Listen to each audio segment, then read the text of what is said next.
Hey everybody, today's video is going to be a little bit different. I was training this morning and I was doing no-tap vampires, which I've been doing to my left for about 10 years, and I thought maybe I should challenge myself and try to learn this twisting to the right in just 1 hour and only count it if I caught in a handstand on top and drop back in. Now, 1 hour is really not a reasonable amount of time to learn a skill like this, but I was going into this process with a huge advantage because I've already done the trick. I already know I can do it, I'm not afraid of it, I remember how I learned it in the first place, and I know exactly how it should feel. I documented the whole thing from start to finish and had no intentions of releasing it publicly, but then I thought it might be fun to give an honest, inside look at how I train when I'm approaching a new skill. You're gonna have to wait till the end to see whether or not I succeeded, but either way, I hope you enjoy the process. So I started this whole endeavor with my favorite drill for no-tap vampires. Start crouched on top of the ledge, drop in like a very low power ball out, then do a half twist back up to catch the corner. I figured it would be a good idea to do it on my normal side first, then reverse engineer it to twist right. First, I just dialed in my spacing by passing through an L-sit, and then once my hips were definitely going to go far enough over the corner, I started passing myself through this segmented turn. This worked fine at first, but when I tried to make it one smooth motion, I found myself completing the twist too late, scooping my heels, arching my back, going loose, and picking my chest up, so I systematically worked to fix all of those little details.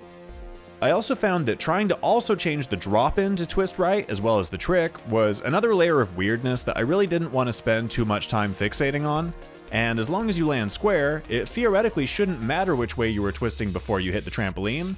So I was very happy to find that twisting left on the way down didn't interfere with twisting right on the way back up.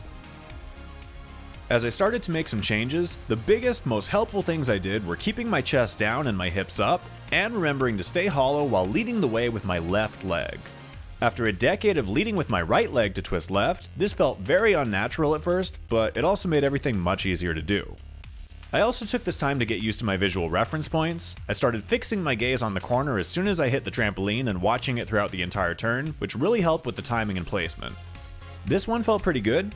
I kept my hips up, reached for the wall in front of myself, caught the edge pretty nicely, and basically did all the things I needed to do a no-tap vampire, minus keeping my feet up. At this point, I honestly considered just making small adjustments until I caught the trick itself, but I also felt it would be a good time to experiment with a few other drills, so I headed over to the Supertramp and started doing a kaboom stutz. I was immediately glad I made that choice because I started lifting my chest, not sending my hips and legs high enough, and these are standard vampire mistakes that are going to be a lot harder to control on the wall than they are just on a trampoline. So, once I realized what was going on, I fixed it and allowed myself to go more inverted, and when that felt good, I removed the kaboom and did it from regular back bounces, which requires a lot more control. That said, doing it with no kaboom feels way more similar to the initiation of a real no-tap vampire, because you don't get that same sense of direction you would get with tapping, so this is a very, very helpful drill. Once I felt like I could consistently catch in a holdable handstand, I moved over to the 10-foot wall and started doing a few full turns with a low chest to prep for the next drill.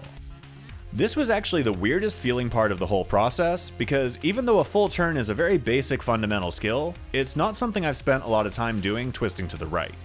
As I progressed and started trying to touch the wall beneath myself, at first it felt like I was doing it correctly, but when I stopped to watch my video, I realized my hips were just coming up beside me, not over me. You can see what I mean here. This one was kinda sorta almost it, but I was still sideways when I made contact. So after this, I started making a very deliberate effort to lead with my lower body and leave my chest back, which feels really weird, but that's how a vampire works. I was also catching really close to the top of the 10-foot wall, which, if you look across the trampoline, means my catch would be higher than necessary for the 8-foot, and definitely way higher than necessary for the 6-foot. As I kept drilling here, I eventually did one where I felt like I was aligned pretty well, so I just kind of instinctively extended my body a lot more as I caught. The arms were still awkward and my positioning was a little wonky, but so far this was the closest I had come to a proper no-tap vampire. Having done that, I figured now would be a good time to return to the 6-foot and try doing it from a drop-in again, and I was really happy to discover that it immediately felt like I was almost there.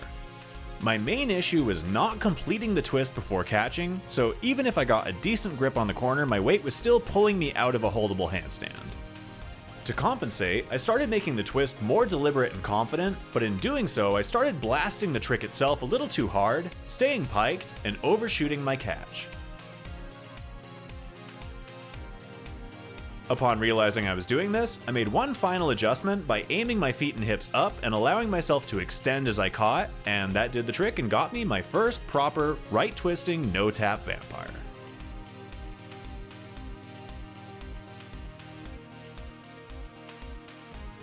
I stayed here and caught one or two more, and then I realized I was running out of time, so I headed over to the 8-foot wall.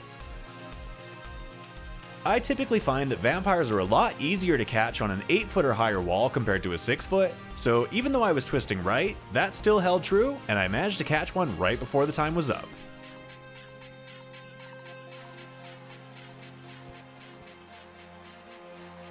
So there you have it. It took me about 1 hour to go from 0 to catching on an 8-foot wall. I still need to work on my technique a whole lot, and I still haven't tried it on a full-size wall, but I'm happy it worked out as well as it did.